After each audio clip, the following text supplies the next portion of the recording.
So the face is building. I've got the bronzer on.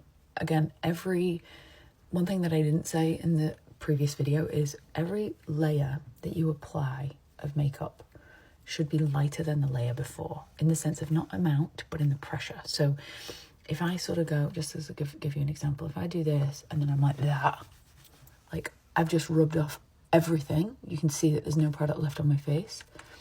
And, don't mind my hair in my face, I've just rubbed off everything. Oh my god, the way that I have a hair in my line of bronzer, contour, you're rubbing that off as well as rubbing off your tinted moisturizer product. I've just put on too much, so I'm just going to use my tinted moisturizer brush to just lift that up a little bit.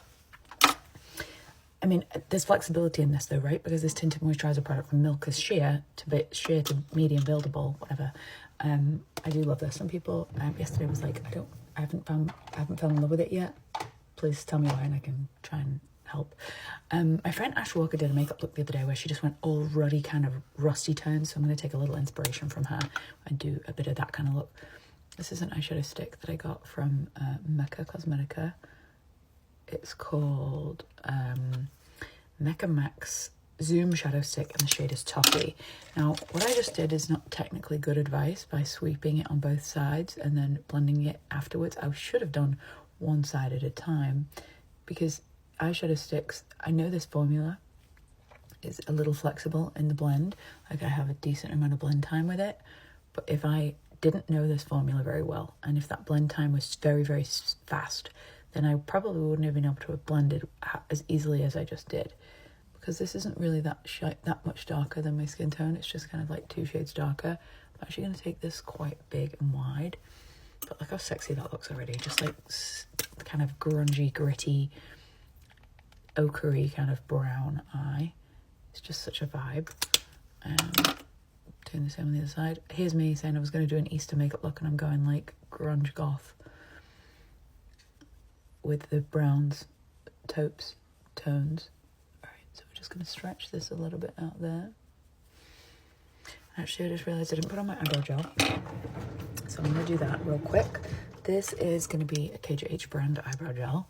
Very, very excited for it. It's a really just solid brow gel. It's not promising to give you a lamination look, because I didn't really want anything that was gimmicky. I just wanted like a good brow gel that just gave you lift if you want it, set them in place if you want it, and I think that I've achieved that. Now, I've opened them up, right? So now I can see there's a few spaces between where my brows are. I'm going to go back in. Oh God. I'm going to go back in with a brow pen. I'm just going to use this Faux Brow from L'Oreal. It's this brown colour.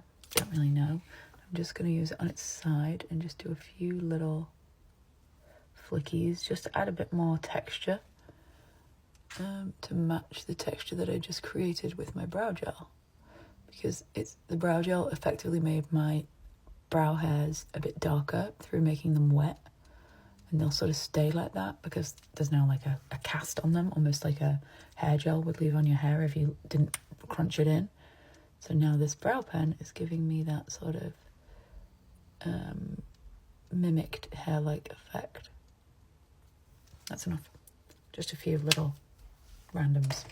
Okay, now this is my blush I made. This is called Soft Smudge from KJH brand. The shade is Raisin. This is actually out of stock right now. It's going to be back in stock soon. We, I think, have a wait list on the website to be able to put your name down so that you get notification on it being back in stock. I'm just going to smudge it on, and then I'm just going to use the brush that has my bronzer in it to blend. And if you ever feel like it blends slower than what you typically like, then just pick it up with a brush and apply to their face via the brush. This is how I just did it.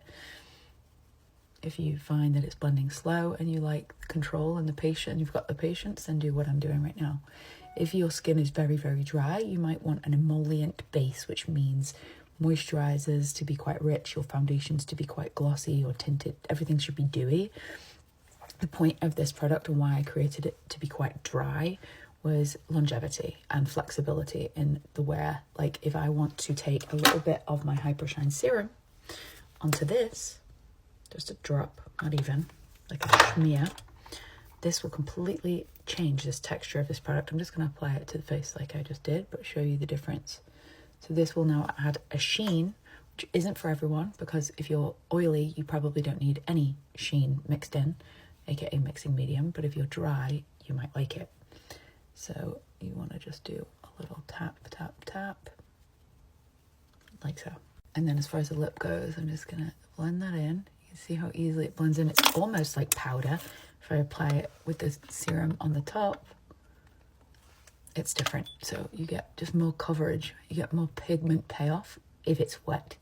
And if it's dry, you get more of like a powder-like finish. So it's kind of like a hybrid cream powder. I'm going to use Cool Spice from MAC. I did a live yesterday with Kiri, who is such an awesome creator who's doing a lot of content around her own wedding makeup. So we did a live together and I sort of gave her my bits of feedback and advice.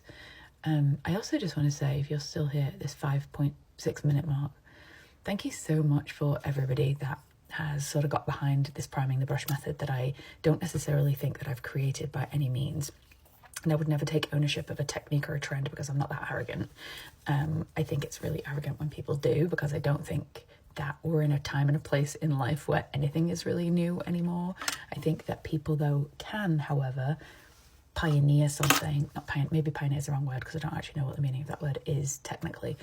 I think that I have done a very good job of educating people on how to do it and what it means and the technique. That doesn't mean that I think I created it. So sometimes like there'll be a comment like, this is Katie Jane Hughes' technique. I actually really don't like it when people do that, because it then makes me feel uncomfortable, like I'm claiming ownership of something. So anyway, all I'm trying to say, I'm happy for you guys to always keep sharing.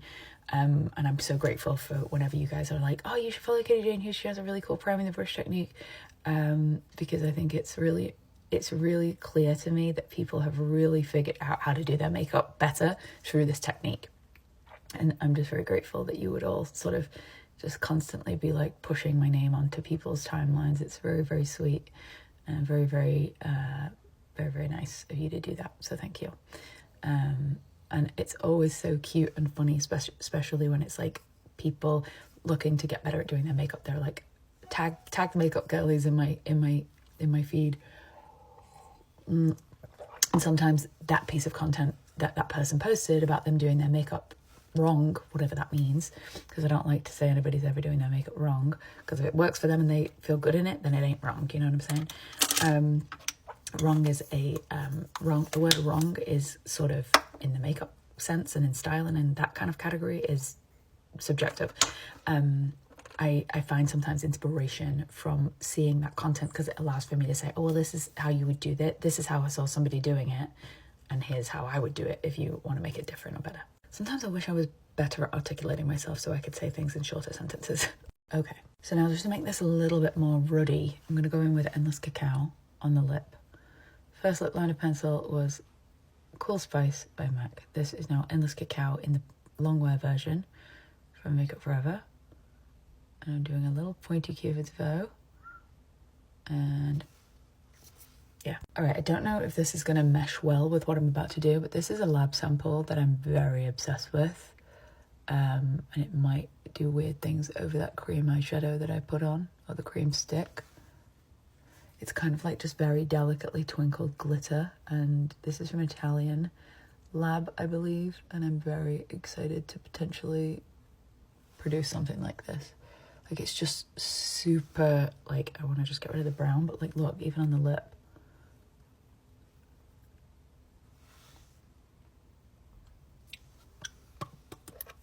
This formula is a little bit like the Dose of Colours ones that came out last year that sold out in 3 seconds, but it's got no base pigment. It's just literally glitter suspended in some sort of cool gel. Like, no colour comes off. Like, when you see it flat without shine, without the light hitting it, you can't see anything. When the light hits it, you can see the glisten.